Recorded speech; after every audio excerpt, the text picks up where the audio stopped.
ఈ అసెంబ్లీలో కూడా ప్రతి ఒక్కరు మాట్లాడిండ్రు.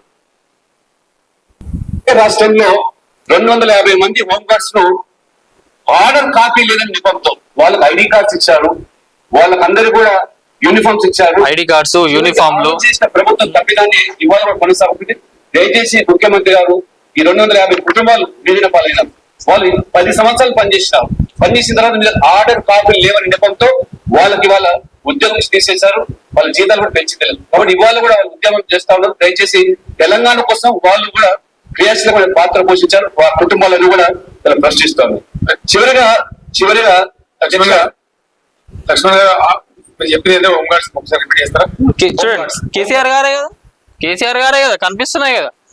ఆల్రెడీ లక్ష్మీ గారు అక్కడ చెప్తే మళ్ళీ ఒకసారి రిపీట్ చేయండి అని చెప్పి కేసీఆర్ గారు దాన్ని అడిగి మరి విని మళ్ళా ప్రతి ఒక్కరు అందరు మాట్లాడినాక కేసీఆర్ గారు కూడా రెస్పాండ్ అయ్యి ఇవ్వండి కేసీఆర్ గారు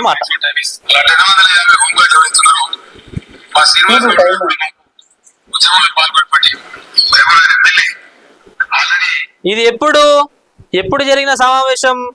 2018 మార్చ్ 14న కేసీఆర్ గారు చెప్పిండ్రు. చెప్పంగానే ఇక హోంగార్డ్ అందరు సంతోషం అసలు ఒక రేంజ్ లో ఉండే. ఇక అయిపోయింది, మాకు ఇక జాబులు వచ్చినాయి, మా బతుకులు మారినారని అయినా అనుకున్నారు. వెంటనే మళ్ళీ ప్లేట్ ఫిరాయించిండ్రు.